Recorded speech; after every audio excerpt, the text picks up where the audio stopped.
All right, and so apart from that dance, remember we're keeping an eye on the president. Today he's going to be touring several parts of the city here in Nairobi to urge young people to go out there and register as voters. And now we want to speak to Timothy Otieno, who's going to be following up on the president's tours today. Timothy, thank you so much for joining us. So talk to us about these visits that he's going to be making today in the city. Where are these visits and what's the message that he's going to be passing to young people once he meets them?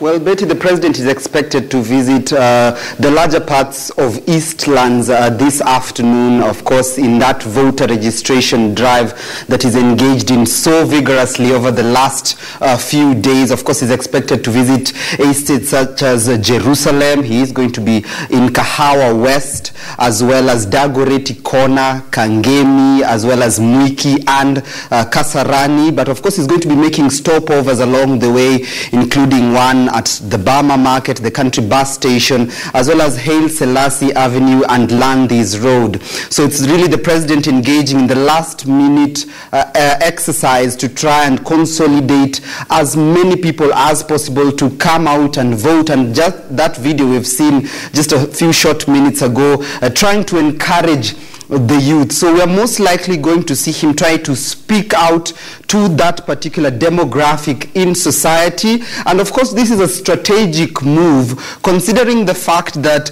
the youth make up the largest number of citizens in the country and will most likely make the largest number of citizens eligible to vote. So basically, whoever will tap into the votes from the youth will most likely tilt the political scale in their favor. And that is what we're seeing the president engage in over the last few days with those videos from, of course, State House, Nairobi. And of course, that message will resonate today as he goes into the city to try and consolidate as much votes as possible. But aside from that, remember the Jubilee government within itself has really been eyeing the gubernatorial seat in Nairobi. It has been a thorn under their flesh that ever since the 2013 general elections, they have been able to consolidate most of the seats in their favor. That is the women representative seat, as well as that of the senator. But the gubernatorial seat has still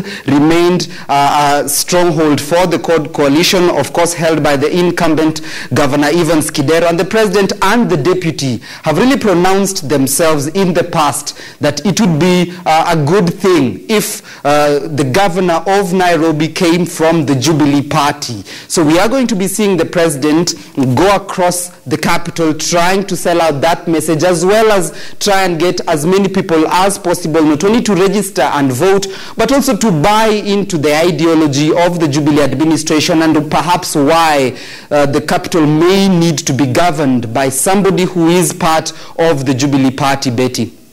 We've seen quite a number of, politicians and, even the president's video, trying to get young people out there to go out and register. We've seen also CORD leader Raila Odinga do the same in a video that has been going online. But the question is, are these efforts translating into numbers according to IEBC?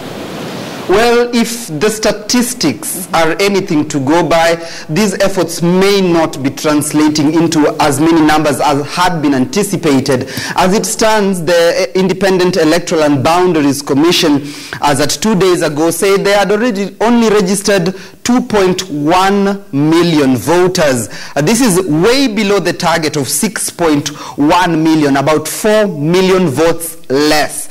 This, considering it's the final week, it's just about 6 or 5 days before the voter registration exercises closes down. So we're seeing most likely the IEBC may not reach that anticipated target. But then again, we're seeing a rejuvenation of the political class. Right now, the Wiper party is going to be engaging in a mass voter registration exercise at the coast, visiting the counties of Kilifi, Kwale, and Mombasa to try and consolidate as many people as possible to come out and vote during these last days of the voter registration exercise. So as much as these efforts are coming out perhaps towards the end, little is translating in terms of numbers. But then again, there is that Kenyan culture of the 11th hour, what has been known as quote quote-unquote the 11th hour syndrome, where the last days we see so many people come out to vote as opposed to the initial days of the voter registration exercise.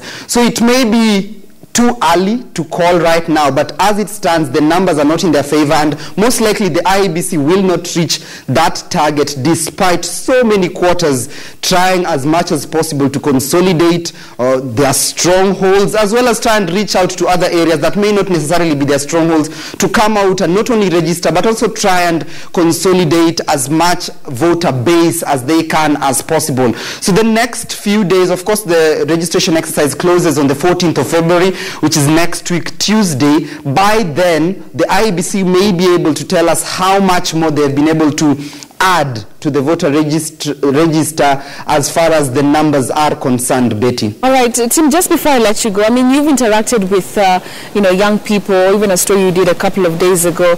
What are the reasons that they're giving as to why they're not, some of them are not willing to go out there and register as voters?